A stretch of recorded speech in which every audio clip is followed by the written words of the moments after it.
ওং নমো ভগবতে বাসুদেবায়। আমার প্রিয় দর্শক বন্ধুকে আমার আন্তরিক অভিনন্দন, শুভেচ্ছা ও ভালোবাসা জানাই। আমি আশা করি অনাদির আদি গোবিন্দের অশেষ করুণায় আপনারা সকলেই কুশল আছেন। আজ আপনাদের কাছে যে বিষয়টি নিয়ে আলোচনা করতে চলেছি, কর্কট রাশির জাতক জাতিকাদের যারা পুষ্যা নক্ষত্রে জন্মগ্রহণ করেছেন তারা ঠিক এই 1433 সালে কেমন ফল পেতে চলেছেন তা আমি আচার্য কমল শাস্ত্রী আপনাদের কাছে এই ভিডিওতে বিস্তারিতভাবে আলোচনা করব। ধৈর্য সহকারে আপনারা ভিডিওটি দেখবেন। আমি কমল শাস্ত্রী প্রত্যেক বুধবার এবং শুক্রবার সন্ধ্যা 8:30 এই ইউটিউব চ্যানেলে লাইভ অনুষ্ঠান করে থাকি। ঠিক ওই সময় আমাকে ফোন করলে আপনারা নিজেদের ভাগ্য বিষয়ে জানতে পারবেন। তাছাড়া বিভিন্ন ধরনের ভিডিও আপলোড করে থাকি, সেগুলি পাওয়ার জন্য আমার চ্যানেলকে সাবস্ক্রাইব করে বেল আইকনে ক্লিক করে রাখুন। যখন আমি লাইভ অনুষ্ঠান বা যে কোনো ভিডিও আপলোড করলে আপনাদেরকে নোটিফিকেশন পৌঁছে যাবে। এরপরেই চলে আসছি, দেখুন কর্কট রাশিটি রাশিচক্রের ঠিক চতুর্থতম রাশি এবং এই রাশির অধিপতি গ্রহ চন্দ্র। এই কর্কট রাশিতেই ঠিক 3°20 থেকে 16°40 পর্যন্ত এই পুষ্যা নক্ষত্রটির অবস্থান এবং পুষ্যা নক্ষত্রের অধিপতি গ্রহই হচ্ছে শনি। তাহলে পুষ্যা নক্ষত্রের মধ্যে শনি ও চন্দ্রের প্রভাব কিছু না কিছু থাকবেই এবং কর্কট রাশির পুষ্যা নক্ষত্রের জাতক জাতিকার জন্য উন্নতির নতুন পথ কিন্তু প্রশস্ত হবে এবং পেশাগত জীবনে বৎসরের শুরু থেকে বৃহস্পতির প্রভাবে চাকুরিতে পদোন্নতি এবং বেতন বৃদ্ধির প্রবল যোগ এবং আপনি যদি কোনো প্রজেক্ট হাত দিতে চান জ্যৈষ্ঠ মাস থেকে আপনার শুভ কিন্তু হবেই এবং ব্যবসায়ীদের জন্য বছরটি লাভজনক হবে।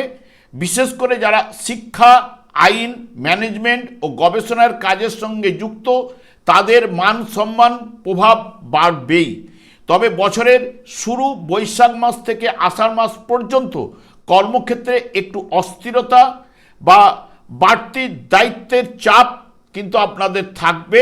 ঠিক ওই সময় সকলের সঙ্গে মাথা ঠান্ডা রেখে কাজ করা বুদ্ধিমানের কাজ কিন্তু আপনাদের হবে এবং শ্রাবণ মাস থেকে আপনার সময় আরও ভালো হবে, যা নতুন আয়ের পথ কিন্তু তৈরি হবে। পুষ্যা নক্ষত্রের অধিপতি শনিদেব, তাই ধৈর্য ধরে কাজ করুন, দীর্ঘমেয়াদী আপনার ক্ষেত্রে সুফল কিন্তু উঠে আসবেই। বিশেষ করে পানীয় জলের ব্যবসা যারা করেন বা তরল পদার্থের ব্যবসায় অধিক লাভবান কিন্তু হওয়ার সম্ভাবনা। অর্থনৈতিক দিক দিয়ে ইতিবাচক ও স্থিতিশীলতা হতে চলেছে। বৎসরের শুরুতে বৃহস্পতির কৃপায় আয়ের নতুন রাস্তা কিন্তু খুলে যেতে পারে। তবে ভাদ্র মাস থেকে কার্তিক মাস সময়টি অতি শুভ হবে। ওই সময় সঞ্চয় কিছু না কিছু ঘটবে এবং আপনাদের যদি পরিকল্পনা থাকে স্থাবর সম্পত্তি বা জমি কেনার জন্য ওই সময়টি অত্যন্ত শুভ হবে এবং বিনিয়োগের কথা ভাবলে তাহলেও কিন্তু ওই সময়টি কিন্তু শুভ হয়ে উঠবেই এবং পরিবারের কারণে বা চিকিৎসার কারণে হঠাৎ ব্যয় কিন্তু আপনাদের ঘটতে পারে, তাই সতর্ক থাকা প্রয়োজন। শনিদেবের কৃপায় বকেয়া অর্থ আদায় করতে সাহায্য করবে এবং লটারি ফাটকা ব্যবসায় কিছুটা লাভের সম্ভাবনা কিন্তু প্রদান করতে পারে। বর্তমানে ছাত্রছাত্রীদের এই বৎসরটি কঠোর পরিশ্রমের বৎসর।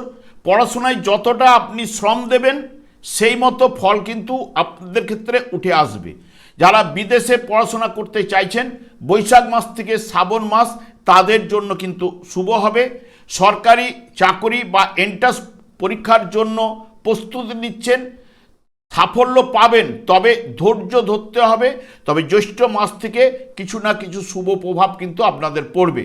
প্রেমে আপনাদের ক্ষেত্রে মিশ্র প্রভাব পাবেন, তবে নতুনভাবে প্রেমের সম্পর্ক জড়ানোর যোগও কিন্তু রয়েছে। তবে কার্তিক মাস থেকে কিছু না কিছু মতান্তর, ভুল বুঝাবুঝি দেখা দেওয়ার সম্ভাবনা কিন্তু থাকবে।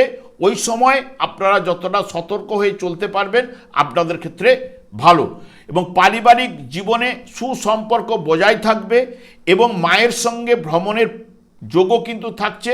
তবে যেহেতু কর্কট রাশি আবেগের বশে ভেসে গেলেই সমস্যা কিন্তু উপস্থিত অতি অবশ্যই ঘটবে। দাম্পত্য জীবনে শান্তি ও স্থিতি বজায় থাকবে। তবে শনিদেবের জন্য স্ত্রীর স্বাস্থ্য দুর্বলতা দেখা দিতে পারে বা ওই সময়কালীন স্ত্রীর স্বাস্থ্য বিষয়ে আপনাকে যত্নবান কিন্তু হতে হবে। যারা সন্তান নেবার পরিকল্পনা করছেন তাদের জন্য এই বৎসরে নতুন অতিথি আগমন ঘটার সম্ভাবনাও কিন্তু থাকছে। স্বাস্থ্য বিষয়ে আপনি মোটামুটি ভালোই থাকবেন, তবে বৃহস্পতির কৃপায়।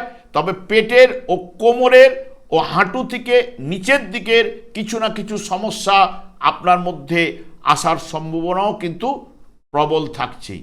আমি আর দীর্ঘায়িত না করে আমি আচার্য কমল শাস্ত্রী প্রত্যেক বুধবার এবং শুক্রবার সন্ধ্যা 8:30 এই ইউটিউব চ্যানেলে লাইভ অনুষ্ঠান করে থাকি। ঠিক ওই সময় আমাকে ফোন করলে আপনারা নিজেদের ভাগ্য বিষয়ে জানতে পারবেন। তাছাড়া বিভিন্ন ধরনের ভিডিও আপলোড করে থাকি, সেগুলি পাওয়ার জন্য আমার চ্যানেলকে সাবস্ক্রাইব করে বেল আইকনে ক্লিক করে রাখুন। যখন আমি লাইভ অনুষ্ঠান বা যে কোনো ভিডিও আপলোড করলে আপনাদের কাছে নোটিফিকেশন পৌঁছে যাবে। আমি অনাদির আদি গোবিন্দের কাছে প্রার্থনা করি আপনারা ভালো থাকুন, সুস্থ থাকুন, আনন্দে থাকুন। আজ এই পর্যন্ত, পরে ভিডিও দেখা হচ্ছে।